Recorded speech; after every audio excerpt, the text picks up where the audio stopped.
We will start this evening with a video presentation. Some of you would have seen it, but I would just want you to watch this once again if you have seen it earlier.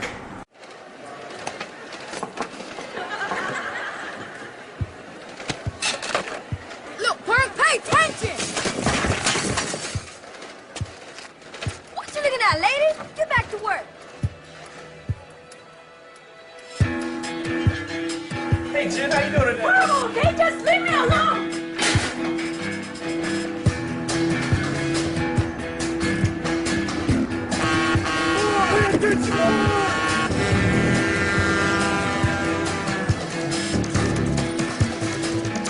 Pay attention! Hey, pay attention, buddy! What's wrong with you? You're a kid! Pay attention! Perk, pay attention!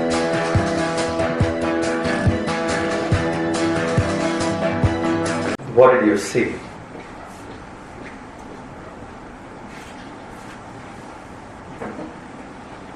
What frustration? What was the video conveying? No patience. Chain reaction, probably because of the lights or maybe the distance. The guy who started it comes back to him in the end. So he's the one who gets angry first, and then he, on falling down, and he gets up and then he screams, and then from there the teacher screams and it goes around, and finally it comes back to him. Anger is something like that. Not just anger, anything in this world, the moment we throw it out, it will come back to us. Let's be very clear about this. Whatever we offer, whatever we give, whatever we do, in turn will come back to us. That's how this law in this universe functions. What you give will come back.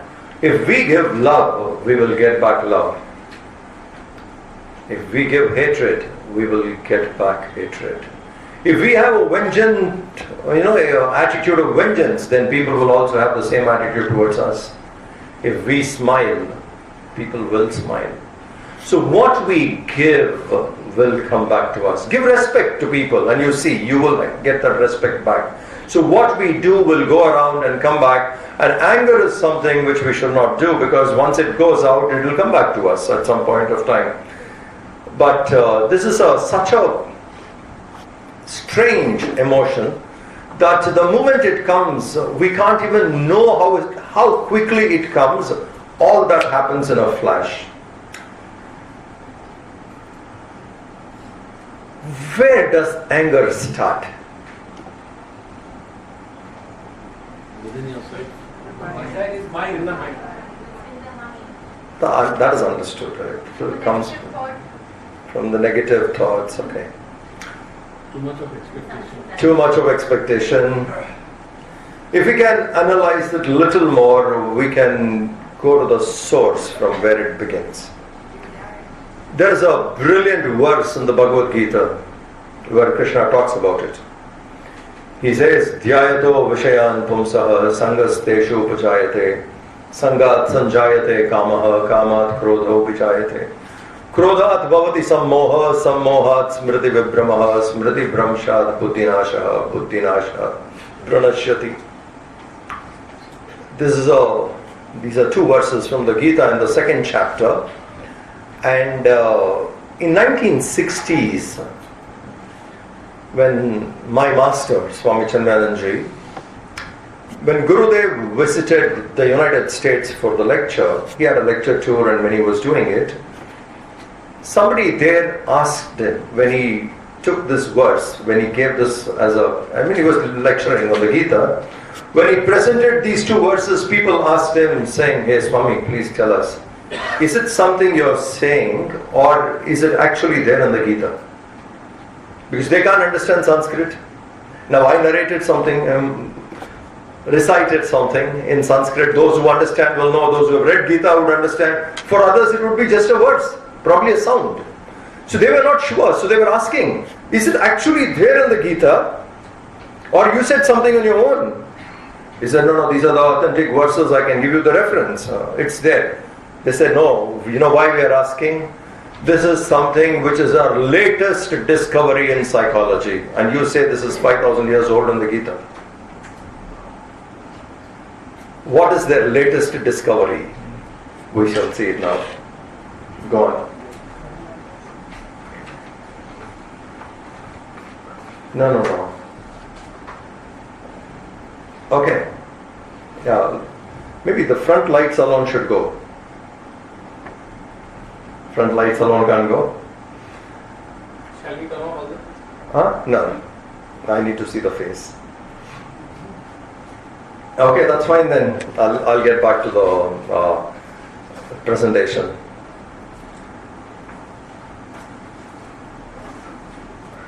When we look at an object, that's how it begins. When we look at an object and a liking for that object arises if we keep looking at it again and again. Dhyayato vishayan pumsaha. Dhyayataha. When we look at something, when we think about something again and again, dhyayato vishayan pumsaha, sangasteshu upajayate, attachment, a sangha, attachment to it arises. We are talking about the rising point of anger. Okay. So, when I look at something again and again, a kind of a liking for it arises that leads us to get attached to it.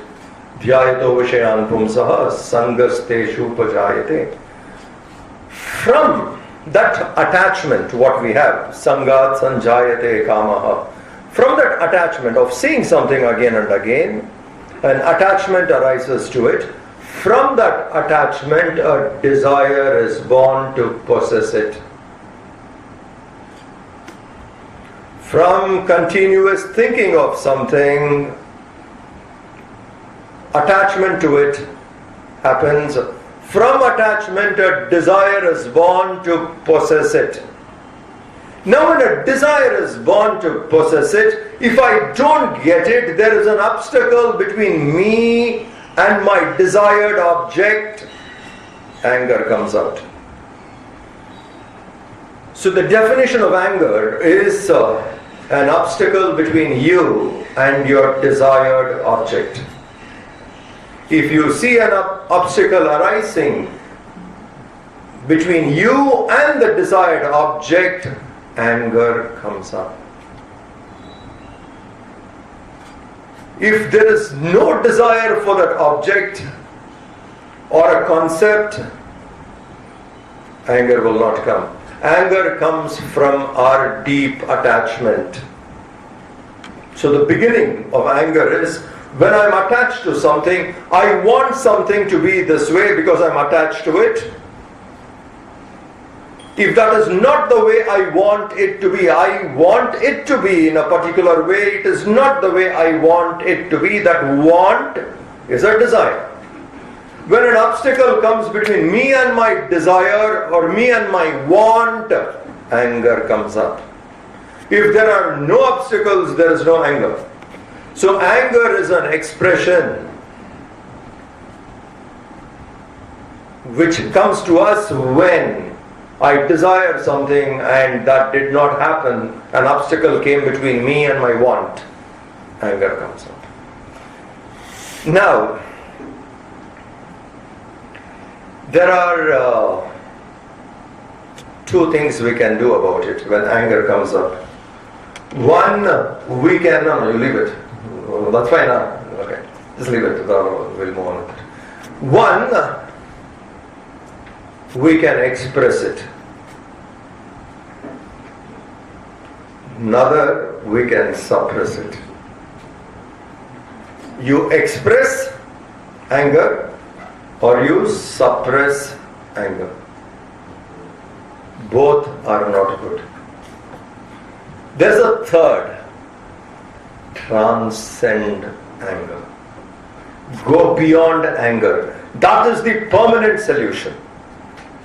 Till we arrive at the permanent solution, there must be some relief to manage anger.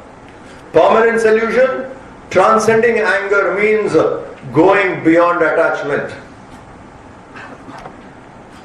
If we go beyond attachment, that person would never get angry. Then you have transcended anger forever. But if we can't do it, that should be the goal.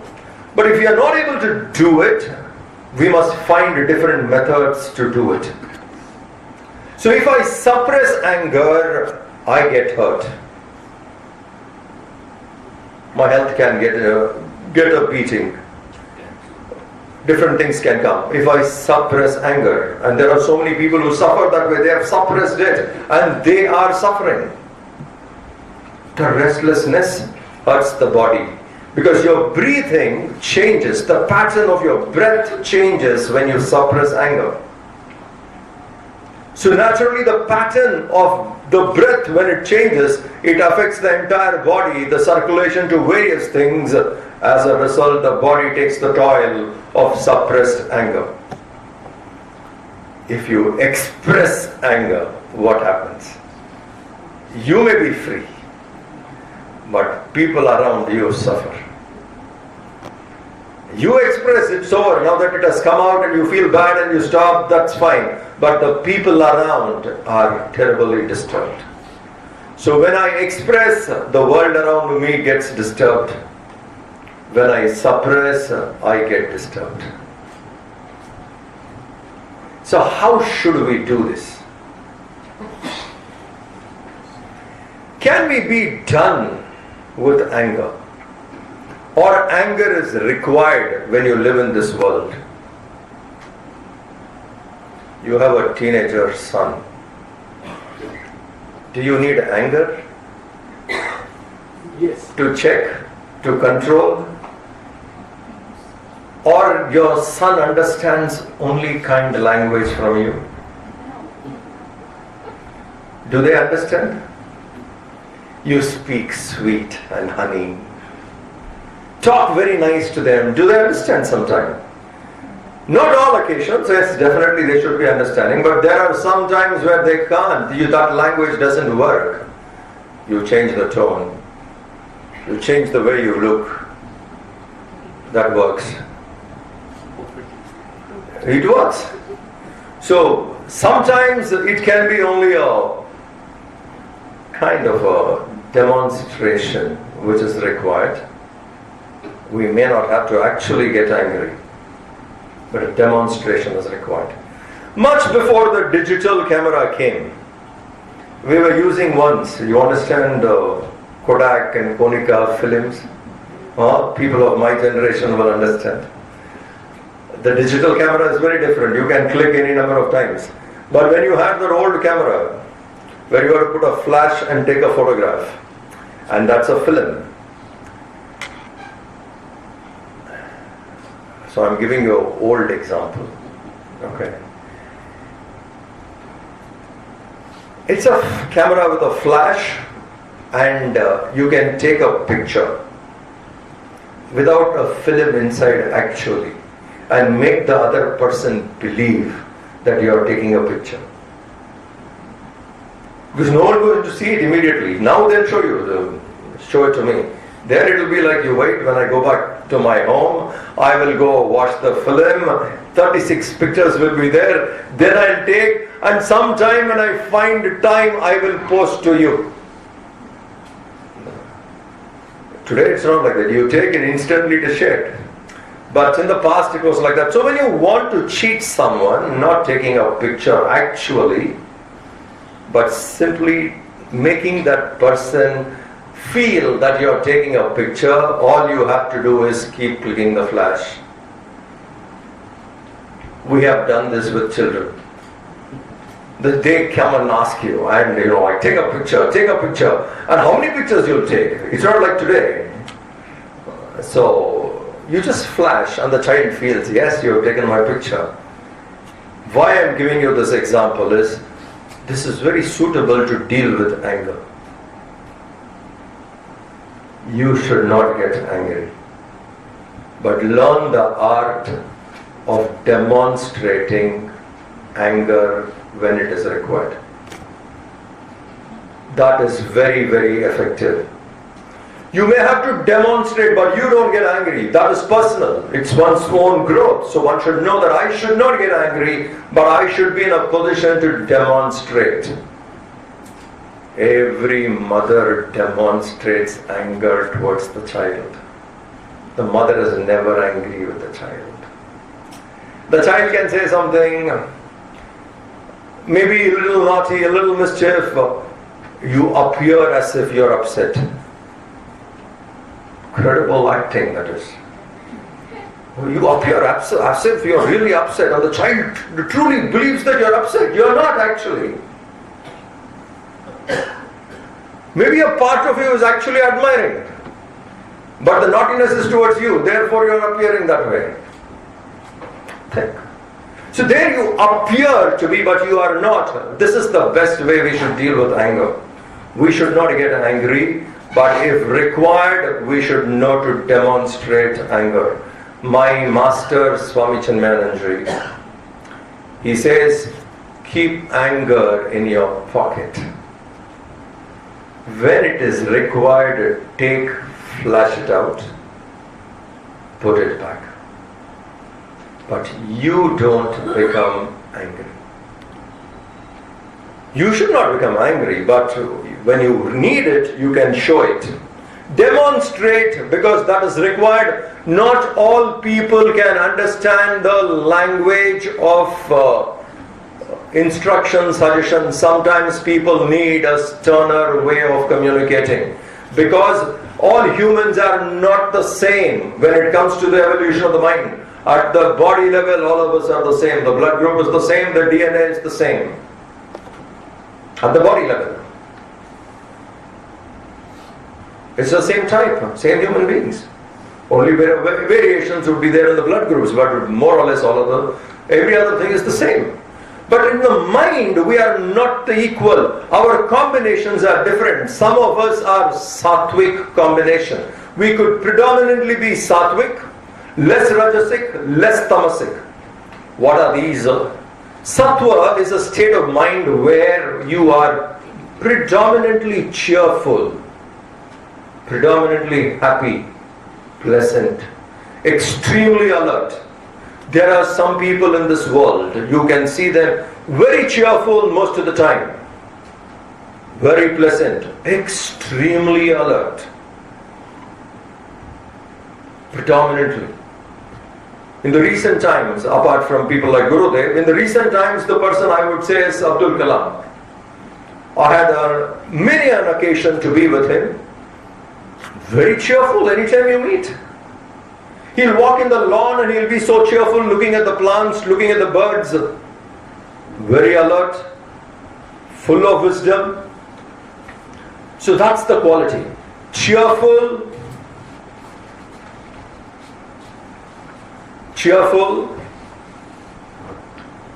pleasant, extremely alert. One state of mind. That is called Sattva Guna. This is another level of mind. Agitated, restless, can't sit quietly, thoughts run at a speed. You make a person sit quietly, they can't, because it is too active, the mind is. That kind of restlessness, agitation, greed, that is all Rajoguna. The third one is Tamoguna, lethargy and ignorance. Laziness and ignorance will be predominant in a Tamoguna person. Selfishness, greed, restless activities would be predominant in a Rajoguna person. Serene, calm, cheerful, knowledgeable, wisdom, pleasant, these qualities would be predominant in a Sattva Guna person. So we have these three types. So all humans are a combination of these three types. For someone could be extremely sattvic, and someone could be rajasic, and someone could be tamasic. Different combinations of these three.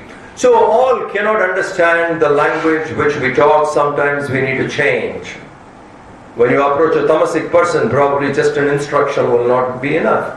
Maybe you have to say it in a stern manner.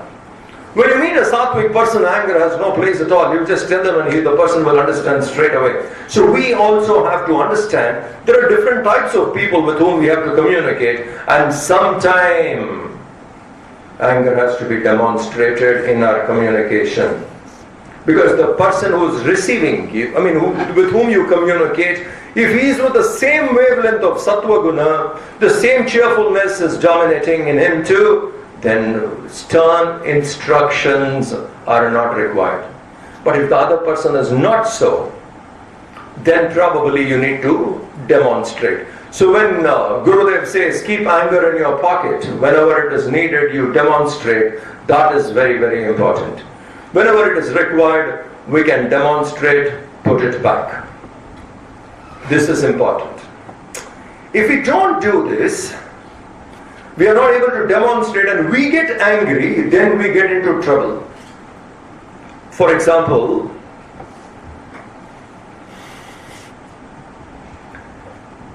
your neighbor got a new car and you don't have one. You saw through your window a new car. Posh. Okay. You saw the car, and next time again you saw. After 3-4 times you see it, a desire comes for it. Dhyayato vishayan pumsaha. He's got a car, I also need one. I also need one. So looking at his car, this desire was not there at all in you. It is somebody else. We keep seeing it and then a liking for it arises, an attachment for it arises. Now I also want a car. I go for it. Now I don't have enough money to get it. I have to work overtime, take a loan, borrow. Different things I do and I finally get the car. A lot of effort has gone. Now you have parked the car and you are so seeing your car. Great joy. After 2 days you come there to wipe the car and there is a scratch.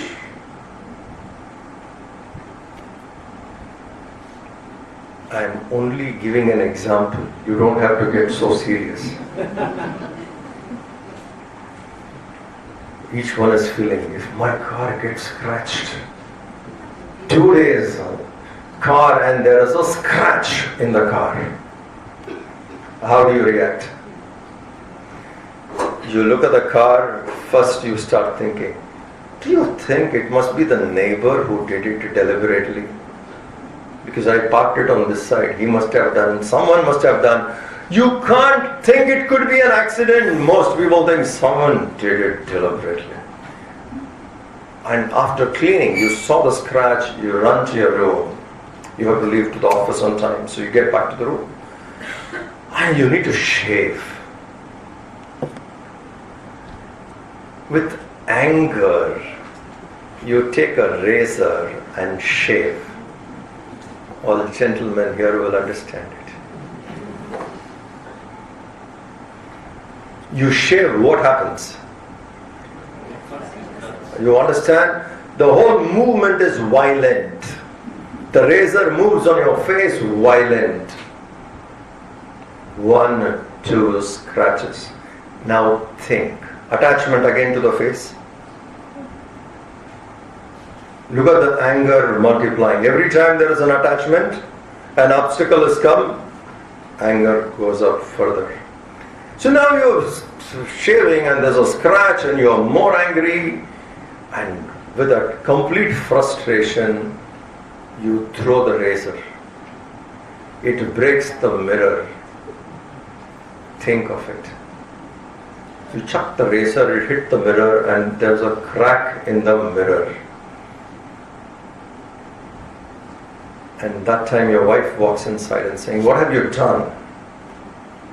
You are angry. You don't want to utter anything. With all that anger, you rush and take your car, and once again you see the scratch. Now sit in the car. How is your drive? How do you drive? Meditation. Absolutely calm, peaceful, serene, completely alert. The whole whole things are flashing, the whole mind is agitated. The nearest hospital, they pick you up.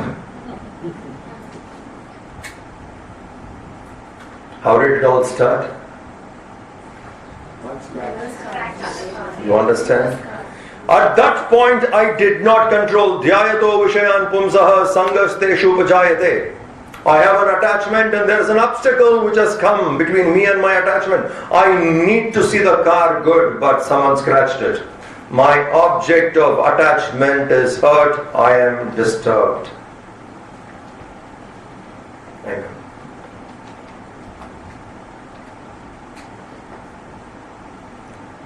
So once that anger comes, what happens to us is, in angry state of mind, our memory gets disconnected. Krodhat bhavati sammoha sammohat smriti vibhramaha. When I am in an angry state of mind, my memory gets disconnected from me. I do not have access to my memory in an angry state of mind. That's why you break the mirror. When your memory is there, you will not throw it at the mirror. You know it is going to hurt the mirror. When I have lost contact with my memory, I don't have access to my memory. That means I don't have access to wisdom. I don't have access to what is right and wrong. It's all stored in the memory. Right, wrong. Should I do this or not? Wisdom. So when memory is disconnected, access to wisdom is lost. Access to memory disconnected. Access to wisdom is lost. Right and wrong awareness is lost. That's why a person behaves. So he says, Krodhat bhavati sammoha, sammohat smriti vibhramaha, smriti bhramshat buddhi nashaha. Naturally, a person who does not have access to wisdom, buddhi nashaha, wisdom is not available, and therefore that person perishes. It all started with one action. It is here we have to be careful to control. We can multiply any number of examples how anger has destroyed somebody. World Cup final, Italy versus France. What happened to Zidane? People in Kolkata will understand it more. What happened to Zidane? The other guy provoked anger. It's a deliberate ploy. It's a trap. Zidane walked into it. At that moment, that's what he did. Can we watch the video? Materazzi, Zidane, they exchange words.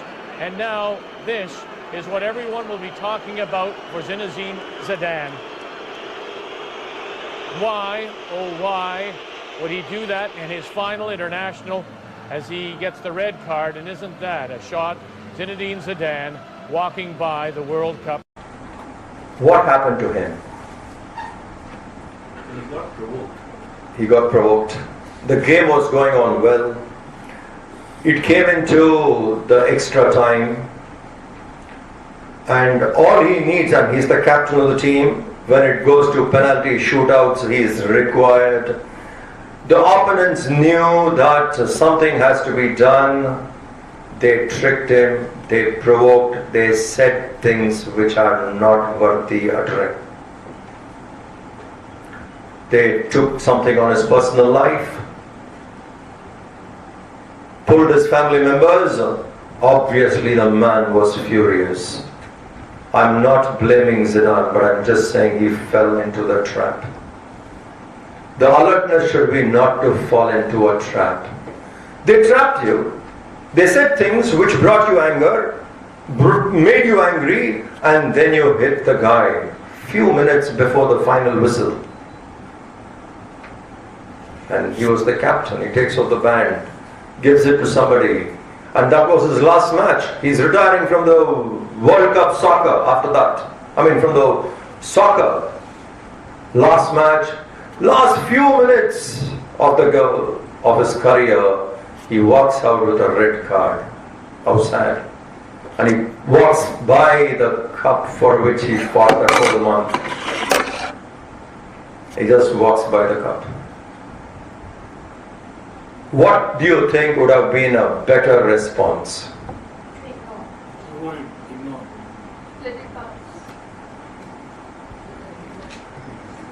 We sitting here can say that, right? We sitting here can say that, let it pass. It's okay, But actually, I think what is required is a better training is required. The absolute goal should be clear in the mind. Come what may, I need to achieve the goal. That training is needed. Had he been quiet, he's saying, it's a matter of few minutes. After the game, I will take on him. He could have hit him without hitting him. He could have gone to the media and said, this is what he did, you can see for yourself. There are different ways you can have your revenge, if you have to. But the way in which he did, he was the loser. He could have waited for those few minutes, just finish the game. His passion it was, take it up, complete the game, have a glorious exit, and expose the opponent to which level they can stoop down. Had he played his mind little calm at that point of time, he would have responded very well. Now, one of the ways of handling anger or managing anger, this is what is very important. We saw what causes anger. Attachment causes anger. If an attachment arises, if I am not able to hold there, from attachment, from observation, attachment, from attachment, anger, from anger, loss of memory, from loss of memory, a person perishes. We have seen the fall. So the rising point is when I get attached to something, I get angry. Now that we have seen, the cause for anger. We can't suppress. If I suppress, I get hurt. If I express, people around get hurt. They get hurt. So how should we do it? Here is the solution. Just going back with what Zidane did. Had he waited for a moment, saying, let the game finish. There are many ways to respond.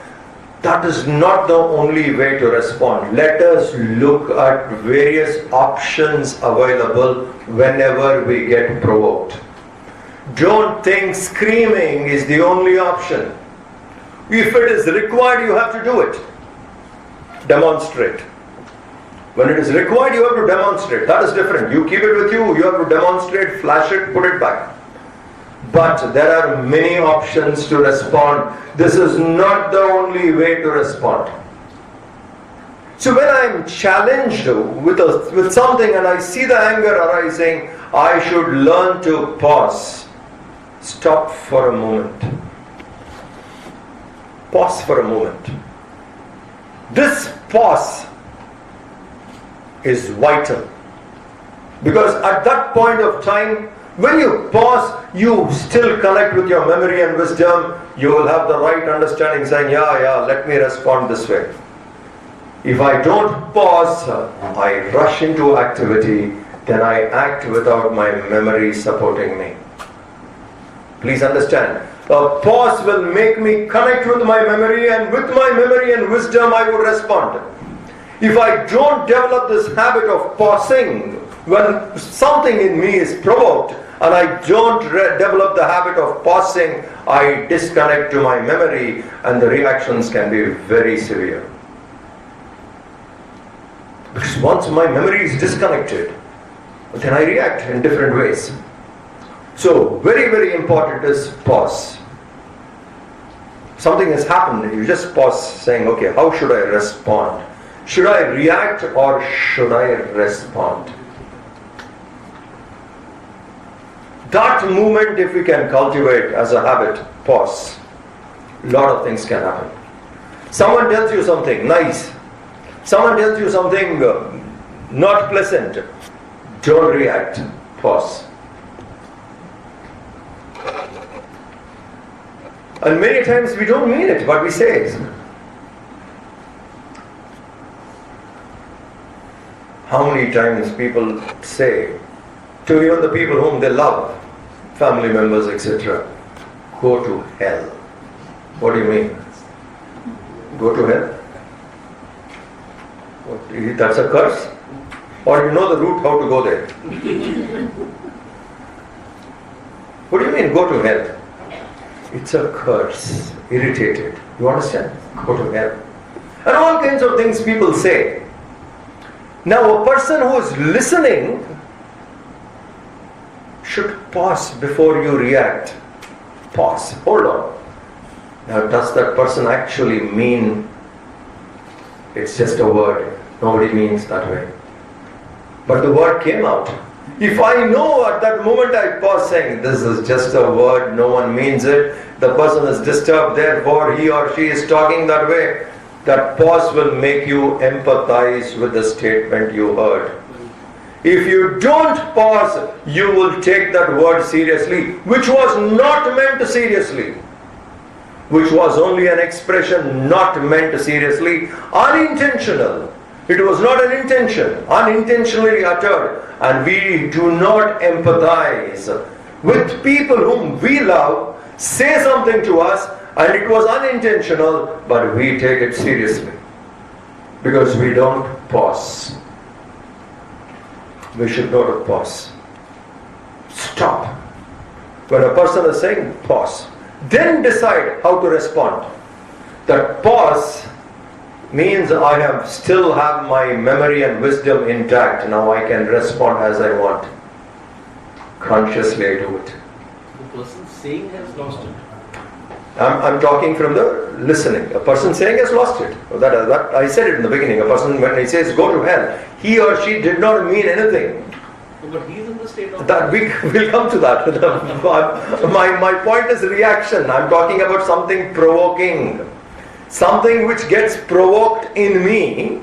A statement like this, go to hell, gets various emotions provoked in me, and that statement did not mean that person wants to see you in hell. Put in a clod and keep burning. What, suffer? I mean, is that the words? I mean, the words came out, but intention was not there. But if we do not know to pause, we will miss out. We will not empathize. We will take the reaction strongly. So that pause is something which is very important. So this you should start with conversations. When someone said something nice or not that nice, don't react, pause.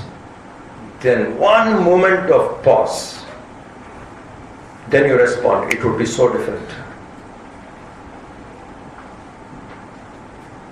This can happen if we practice little bit of meditation. We will curb reactions. We will know to respond. Respond is something I stop, I think, and then I respond. Reaction is like a switch. You put it on and straight a person reacts. You just put the button and the reaction happens. So if we can bring in a bit of meditation into our life, I'm not talking about long hours of meditation, but a bit of meditation, 10 minutes in a day. If you can learn to calm yourself down and sit quietly, you will learn the art to pause, to stop. When you learn to stop, you can respond much better. If we do not do that, then we are lost. The world around us can continuously provoke, and we keep losing into it again and again. As a result, we get disturbed. I was staying with a family. First time I went into their house and I saw an old man, and a little boy was playing in front of him. And this old man was telling, and he looked at the little boy and he said, Murli, be quiet. I heard. But the little boy didn't pay attention. He went on still with this naughtiness doing. Again he said, Murli, I'm telling you, be quiet. Third time he said, Murli, you are not listening to me. And he went on 7, 8 times he uttered. I really have to admire his patience. I finally have to tell him, saying, "Sir, you are fantastic." He said, "Murli is my name."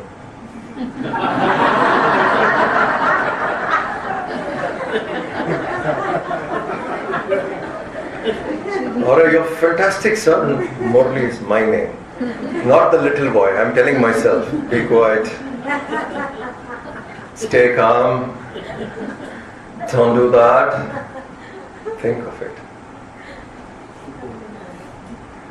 This is what we have to do. When I go into the world, 100 situations can come which can provoke me because of my attachment. You understand? Because of my attachment, hundreds of things can provoke, but I should learn to keep it calm. Saying, no, I won't allow this to happen.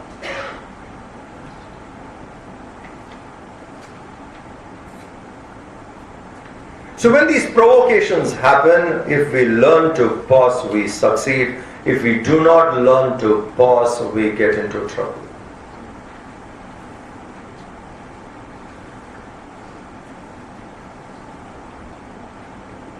I have another video. Yeah, the next one. And collecting singles as Ijaz is doing. Well, another field change now. The man coming in from deep square leg and a man pushed back at point. And the response from Amir Sohail is magnificent. He's down the track and really it's been a flat batted tennis shot. Over covers for 4. Well, what do you say to Amir? He plays and misses one and then he smashes the next one. Yeah, we watch it. I mean, it's really, it wasn't really meant to be that stroke, but he still middled it. He's a great competitor, Amir Sohail, and here you see him arguing with the bowler or telling him what he's doing. Well, that's the answer. That's the best way you can answer a batsman. Venkatesh Prasad has clean bowled Amir Sohail. Sohail losing a bit of concentration, having a chat with the bowler and having his off-stump peg back next ball. 113 for 2, Pakistan. Well, let's watch it here. It's a really terrible shot. And by losing his concentration, arguing with the bowler, now look what Pakistan has suffered. Pause. Venkatesh Prasad must have been meditative. He did not. And actually we know that. He comes to our center sometimes in Bangalore. Some of those guys used to come those days regularly. We have a center there and they used to come. And he used to come little often. Must be very meditative in approach.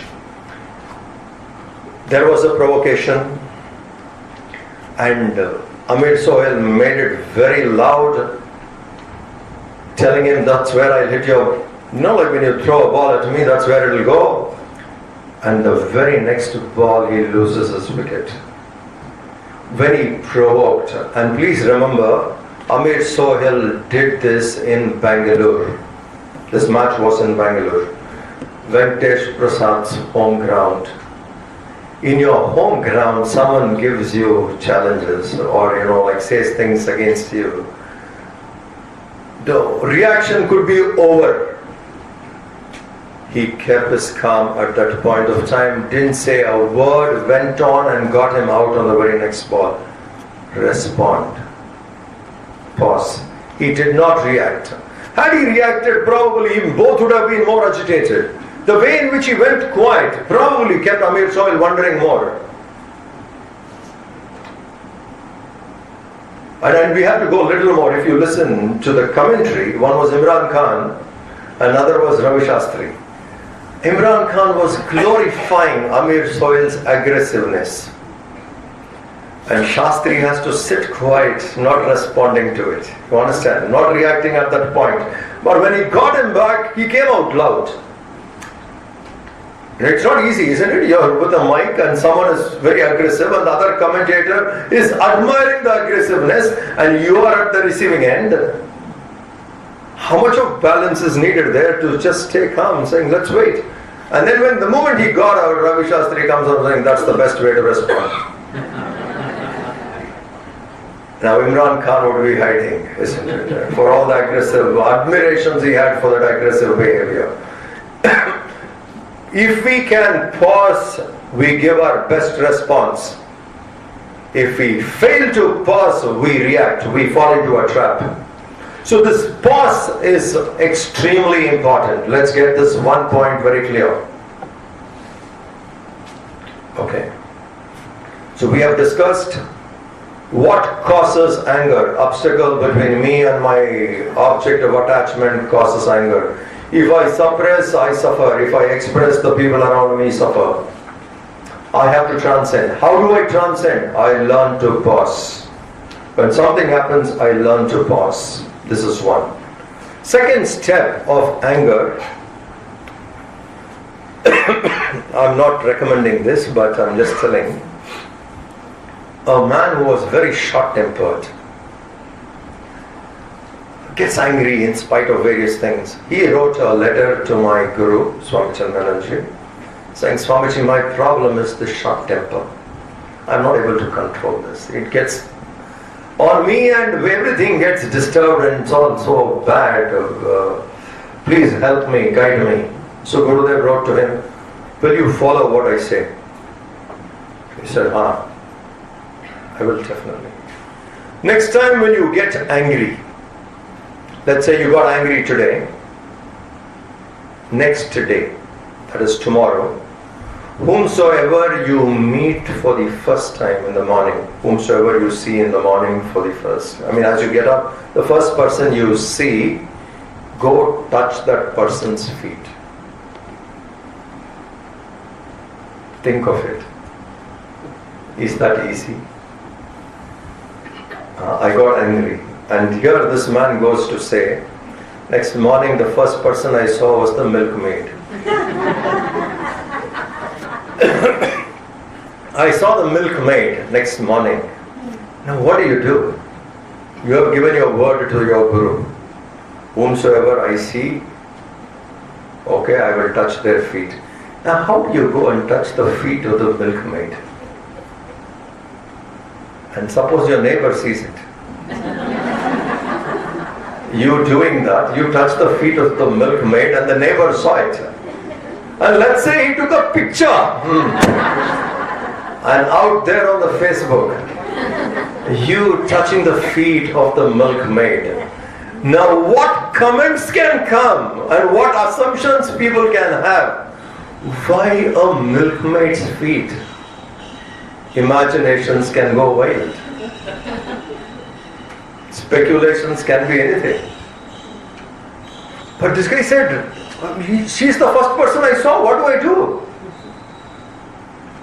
I go touch her feet. And next time when you get angry, that whole embarrassment will stare at you. That very thought that, oh my God, I need to go through something like this again. No. It's better not to get angry. Not worth it. Yeah. That I get angry and I have to do something like this. And this is on a lighter way, but on a person to person, Gurudev did suggest this to him.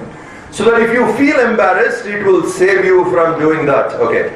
But another method which we need to think is if you have to get angry, because it is not easy to control. If you have to get angry, but let it be on the situation, not on the person. Try. Think. I am angry on the situation. Don't be angry over the person. Be angry over that act, not the person who performed the act. I am angry at that situation, not person. Situation-based anger is okay. Don't make it person-based anger. Because the situation will be over. At that one situation, a person knowingly, unknowingly, consciously or unconsciously behaved in a manner which brought unpleasantness, and you got angry over that unpleasantness. Don't extend it to the person. because next day you will see the person. You will meet the person again. Now all that will come again and again. Every time when you see that unpleasantness and that anger will continue. Do not make it person-based anger. Make it situation-based anger. Try not to get angry. Point one. And if you are not able to do it, okay, get angry on the situation, not on the person. Because situation is over. It makes very easy for you to go back saying sorry at that point of time. This is how I reacted. I can be a very sporting person to say sorry. And the whole thing gets healed. Everything gets normal. If the anger is on the situation, I go and apologize. After that, the entire thing is healed and everything is fine. If it is taken to a person, every time I meet the person, that wound opens up.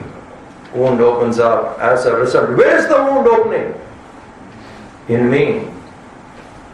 The wound opens up in me, not elsewhere.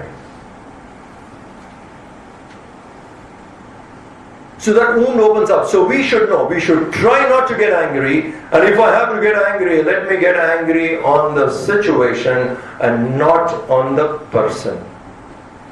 Person-based anger could be very harsh on us in the long run. We would be getting hurt again and again. But it is situation-based anger, issue-based anger, not person, issue. On that issue I reacted this way. We can drop and move forward.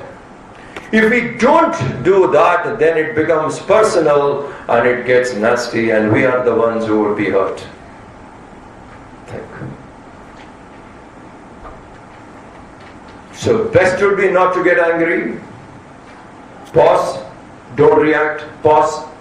If I can't do it and I have to, I did get angry, let's learn to keep the anger on the issue and not on the person. If I practice this sufficiently, the frequency of me getting angry becomes less. In a day, probably I was getting angry 25 times. Issue-based anger probably will make me get angry 10 times. Slowly the numbers would reduce. The number of times I was getting angry, the frequency in which I was getting angry, that frequency would reduce. That's a great progress. So issue-based anger, if we keep practicing, frequency of getting angry becomes less, then I will have the ability to transcend anger.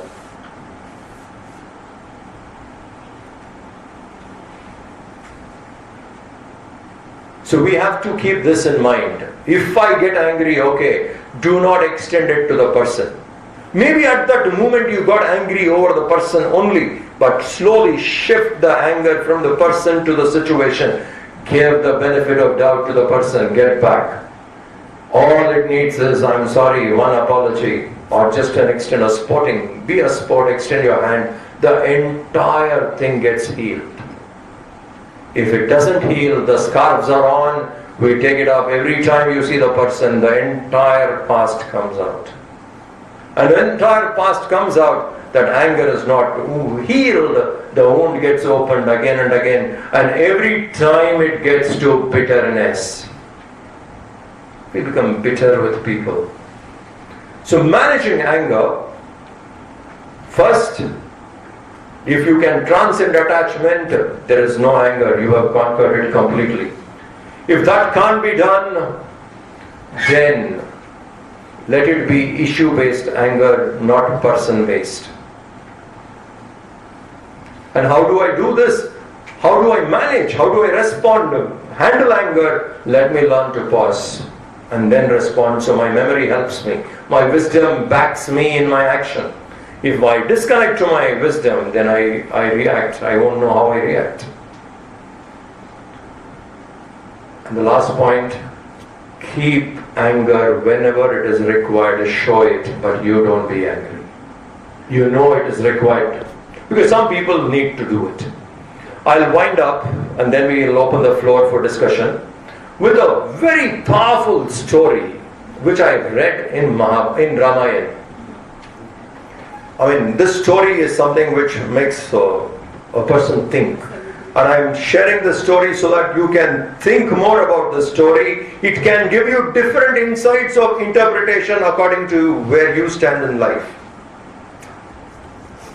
Hanuman went to Lanka in search of Sita. He went round and finally he found Sita. And his heart was also feeling very sad looking at her because she was so terribly lost at that point of time. And she must have been very weak. And the mind was running into contemplation of suicide and stuff like that. And Hanuman brought hope back to Sita by giving the ring. She saw and she knew now Ram will come back. Everything will be taken care. And Hanuman was furious looking at Sita in that condition.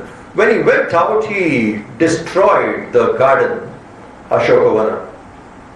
Ravana's garden, he destroyed it. And then when he was caught, they took him to the court and Ravan tried to humiliate him when Hanuman tried to make sense. Ravan tried to humiliate him by burning his tail. Put his tail on fire and Hanuman set the entire one part of that Lanka into fire. And he was very, very angry.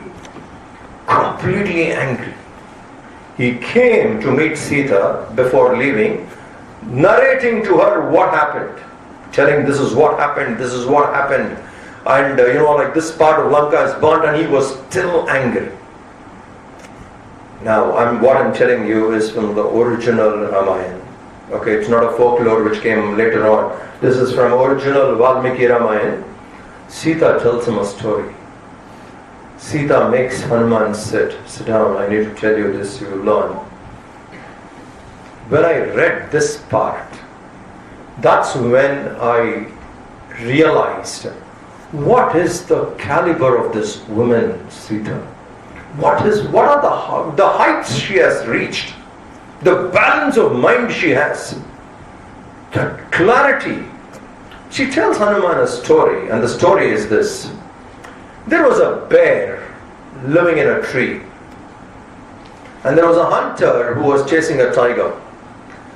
The hunter was trying to chase the tiger. He had attempted a couple of shots on the tiger. The tiger escaped, and now the hunter lost all his arrows. He didn't have anything with him. Now the tiger turned back on him and started chasing him. The hunter had no option but to run, and then he found this tree and he climbed up, not knowing there's a bear sitting on the tree. So the hunter climbed up the tree and then he saw on top of a branch there's a bear sitting and below there is a tiger. Now look at his condition.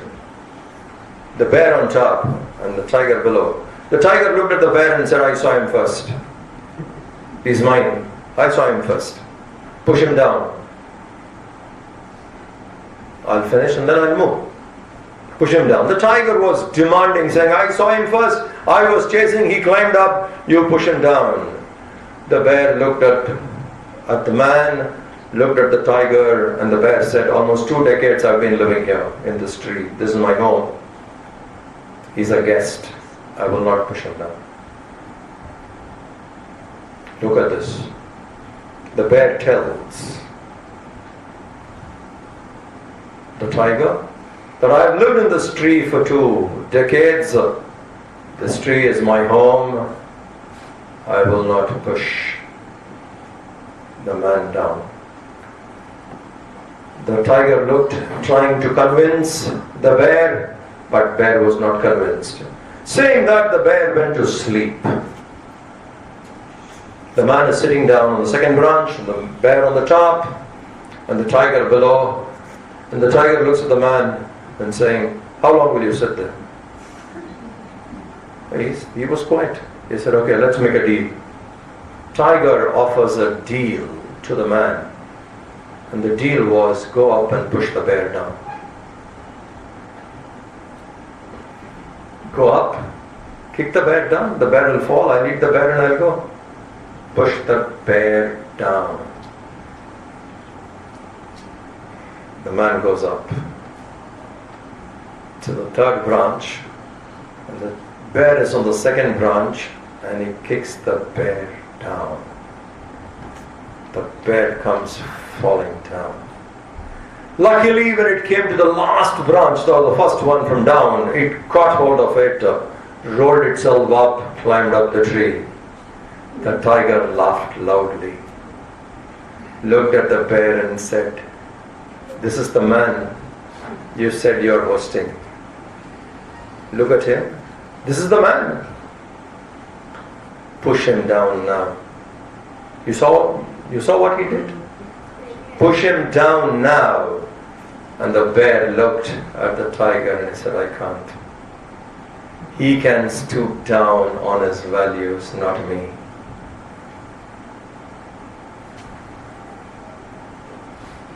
This story Sita tells Hanuman after Hanuman burning Lanka. And Hanuman was angry. And Sita guides Hanuman to higher thinking, higher level of life, brighter and bigger vision of life, guides him to that with a story of this kind. Imagine the story. The bear simply refused to fall down from its value system. When we have a higher goal, greater values, lower things will not trouble. Anger belongs to the lower nature, not to the higher nature. If we get attached to the higher nature, higher things of life, loftier ideals, greater goals, we will not get angry. Anger comes when we do not have a loftier vision. Small things do trouble us. If we can shift our thinking to higher vision, imagine. Now look at the story. Look at Sita's state of mind. Disturbed, all alone, you don't have a hope of returning back. A war has to happen, a bridge has to be built. It's not easy. And she has just met Hanuman. She doesn't even know what is Sugriva's strength, how much Ram can come back. In that disturbed mind, she guides him saying, no, you don't. This anger in you is not correct. You came here, you saw me, you go report to Ram. This behavior is not okay with you. You can't be like this. What level of womanhood is this? What a state of mind. Attaching to the higher ideals can be very handy in transcending lower stuff of life. We can drop them. Otherwise, when I do not have a higher ideal, small things can trouble and small things becomes issues, which from the higher standpoint would be a non-issue, looks like a big issue when we don't have a higher vision. Lower things, non-issues appear big only because our vision of life is low. If we have a higher vision of life, it's easy to handle, manage, and transcend anger. Thank you.